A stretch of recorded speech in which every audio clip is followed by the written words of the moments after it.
Hello प्यारे बच्चों, last video में हमने पढ़ा था अम्ल के प्राकृतिक स्रोत और उनके रासायनिक गुण।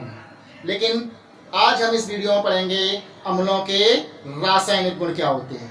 तो हम बात करते हैं अम्लों के रासायनिक गुणों के बारे में। तो अम्लों के रासायनिक गुण क्या होते हैं और अम्ल किस किस के साथ अभिक्रिया करके नए उत्पाद बनाते हैं। तो सबसे पहला रासायनिक गुण होता है अम्लों का धातुओं से क्रिया। तो बेटा जो अम्ल होते हैं धातुओं से क्रिया करके लवण तथा हाइड्रोजन गैस बनाते हैं। कैसे बनाते हैं तो देखते हैं यहाँ अभिक्रिया के माध्यम से, जिसका फॉर्मूला क्या होता है, यानी कि अम्ल धातुओं से क्रिया करते हैं तो क्या बनाते हैं, लवण प्लस हाइड्रोजन गैस। ये इसका फॉर्मूला है। आप इस फॉर्मूले के अकॉर्डिंग इसके रिएक्शंस को कर सकते हैं। तो आपको बस करना क्या है, इस फॉर्मूले के अकॉर्डिंग जैसा लिखा हुआ है उसके नीचे आपको अम्ल लिखा है तो अम्ल लिख देंगे, धातु लिखा है तो धातु लिख देंगे, और उसके बाद उनकी अभिक्रिया से जो लवण बने उस लवण को लिख देंगे। बाकी हाइड्रोजन गैस इसमें निकलेगी। ठीक है, देखते हैं कैसे होगा ये।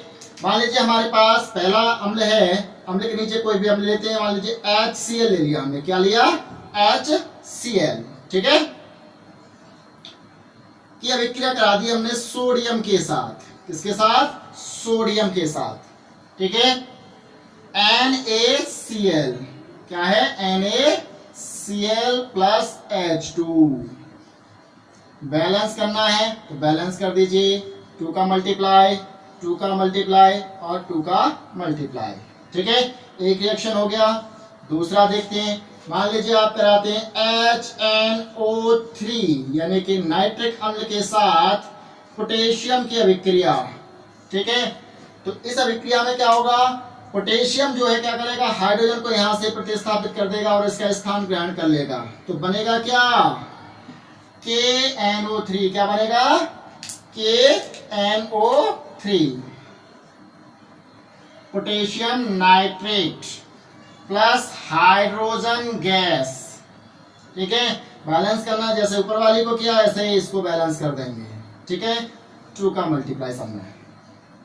तीसरा देख लेते हैं, मान लीजिए सल्फ्यूरिक अम्ल के साथ कराते हैं। किसके साथ, सल्फ्यूरिक अम्ल के साथ जिंक धातु की अभिक्रिया कराते हैं। किसके, जिंक धातु की। तो जिंक जो है हाइड्रोजन से अधिक क्रियाशील धातु है, तो क्या करेगी, हाइड्रोजन को यहां से प्रतिस्थापित करेगी और इसका स्थान ग्रहण कर लेगी, जिससे बनेगा आपका जिंक सल्फेट। क्या बनेगा, zinc sulphate plus hydrogen gas.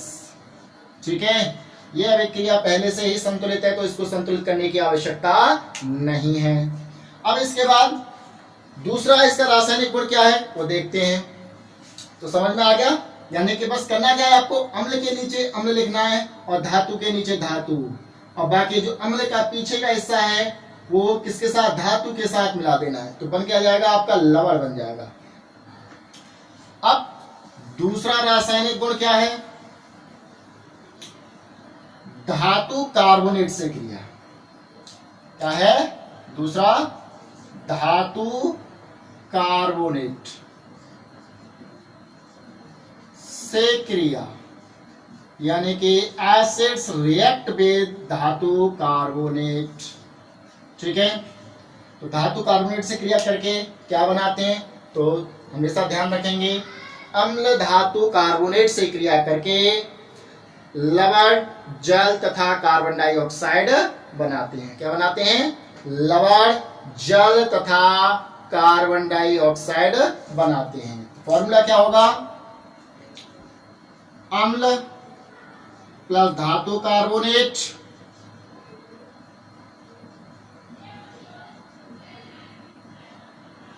Equals to लवण प्लस जल प्लस CO2। ये इसका फॉर्मूला है। इस फॉर्मूले के अकॉर्डिंग ही आप इस रिएक्शन को कर सकते हैं। ठीक है, जैसे आपने पिछले वाले रिएक्शंस की हैं। तो मान लीजिए फॉर एग्जांपल हमने कोई अम्ल ले लेते हैं। मान लीजिए हमने लिया यहाँ पर HCl। क्या लिया, HCl हाइड्रोक्लोरिक अम्ल।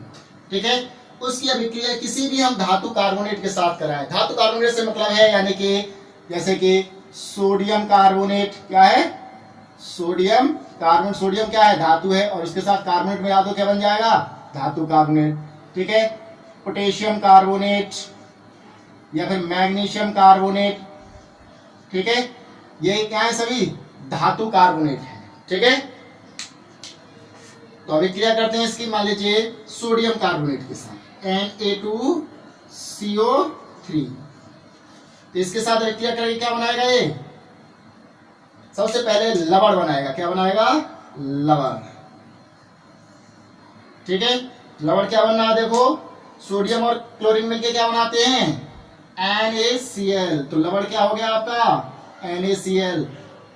आगे क्या करना है, बस जैसे अभिक्रिया में लिखा हुआ है लवण हो गया, बाकी जल के नीचे क्या लिखते हैं, जल, यानी कि जल का फॉर्मूला क्या होता है, H2O, और कार्बन डाइऑक्साइड के नीचे कार्बन डाइऑक्साइड, CO2। स्पष्ट हो गया, यानी कि धातु कार्बोनेट, ये अम्ल हो गया। तो ऐसे रिएक्शंस कर सकते हैं आप, ऐसे धातु कार्बोनेट्स को किसी भी अम्ल के साथ, चाहे HNO3 हो, H2SO4 हो, ठीक है, कोई भी अम्ल उनके साथ इनकी अभिक्रिया कराएंगे तो आपको फॉर्म क्या होगा, लवण, जल तथा कार्बन डाइऑक्साइड। बात रह गई है बैलेंस करने की, तो बैलेंस कर देते हैं इसको। Na के कितने हैं, 2 हैं, तो Na2NaCl, ठीक है। तो यहाँ पर Cl के 2 हो गए, तो यहाँ भी हम 2 लगा देते हैं, यह अभिक्रिया हो गई आपकी बैलेंस्ड है, ठीक है। अब इसके बाद इसका अगला पार्ट होता है आपका धातु हाइड्रोजन कार्बोनेट के साथ अभिक्रिया। क्या है, धातु हाइड्रोजन कार्बोनेट से अभिक्रिया।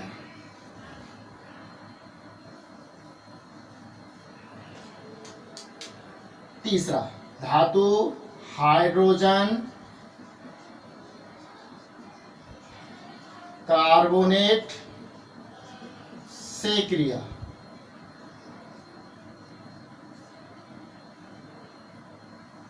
ठीक है, इसका फॉर्मूला क्या होता है, सेम इसी की तरह होगा, यानी कि अम्ल प्लस धातु हाइड्रोजन कार्बोनेट,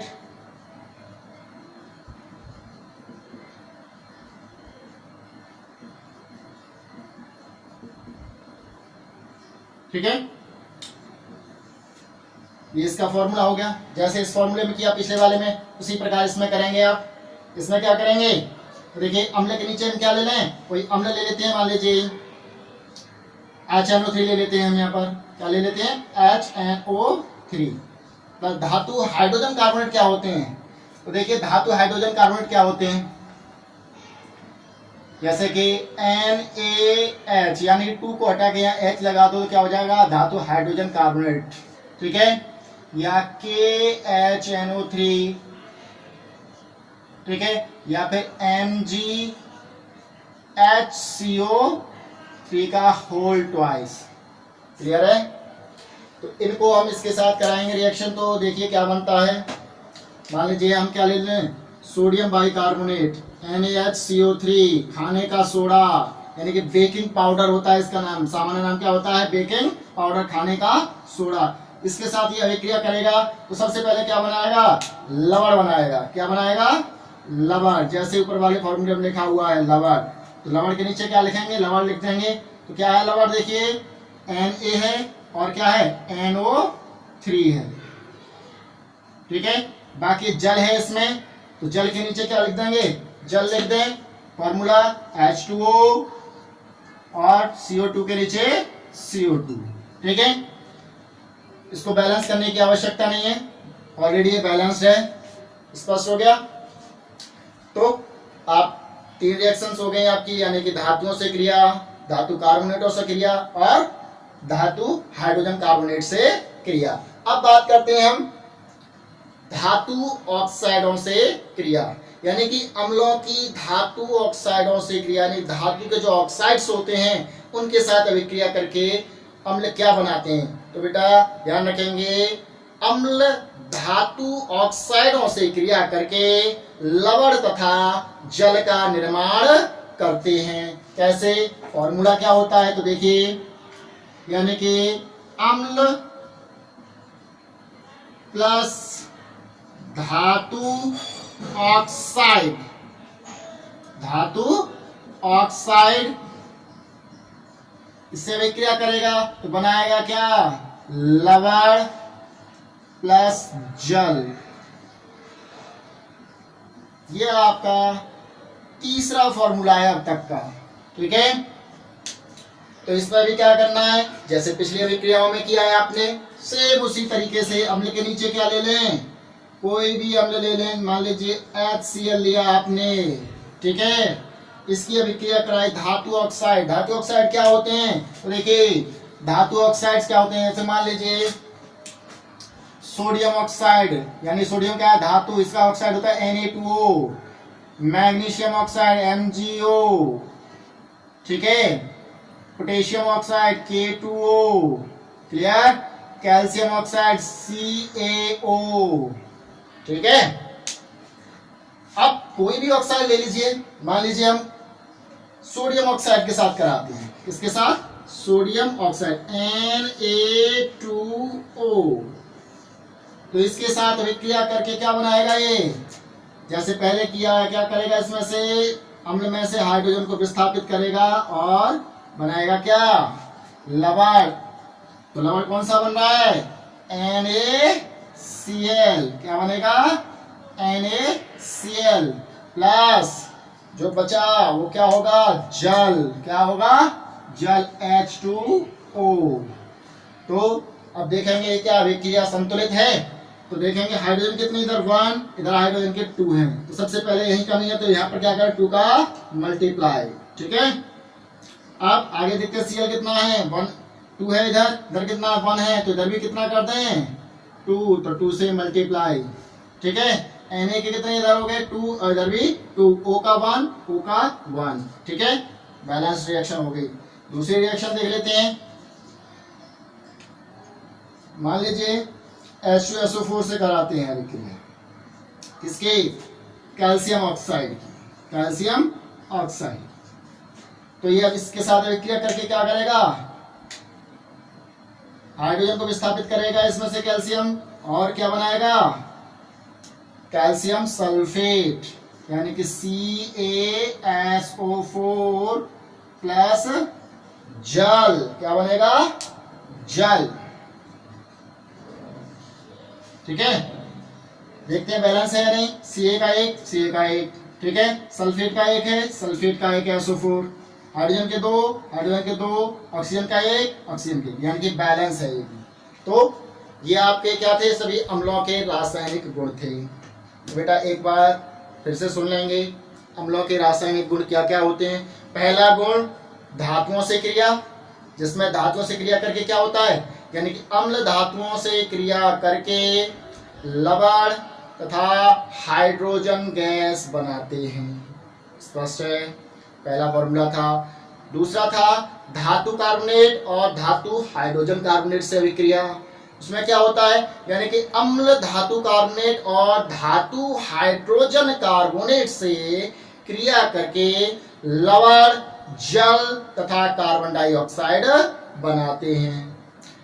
और लास्ट था आपका धातु ऑक्साइडों से क्रिया, यानी कि अम्ल धातु ऑक्साइडों से क्रिया करके लवण तथा जल का निर्माण करते हैं। तो ये सभी आपके रासायनिक गुण हो गए। इन रासायनिक गुणों को आप खुद प्रैक्टिस करके देखेंगे, ठीक है। और बाकी जितने भी हमने फॉर्मूले साइड में लिख के बताए, उन फॉर्मूलों को लगाकर आप खुद रिएक्शन करके देखेंगे, क्योंकि हमने आपको सभी के फॉर्मूले दे दिए। उन फॉर्मूलों के अकॉर्डिंग क्या करना है, आपको बस अम्ल के नीचे अम्ल लगाना है, और जो भी आपको धातु या धातु ऑक्साइड या धातु कार्बोनेट दिया है उसके नीचे धातु ऑक्साइड या धातु कार्बोनेट लगाना है। बाकी जो लवण है उसके नीचे लवण लिख देना है, जो लवण बनेगा, और जो भी आगे उसका प्रोडक्ट होगा वो उसके नीचे लिख देना है। स्पष्ट है, आसानी से हो जाएगा। अब अगले वीडियो में हम आगे जो नया टॉपिक होगा उसके बारे में बात करेंगे। तब तक के लिए आप इसका वर्क कंप्लीट करिएगा।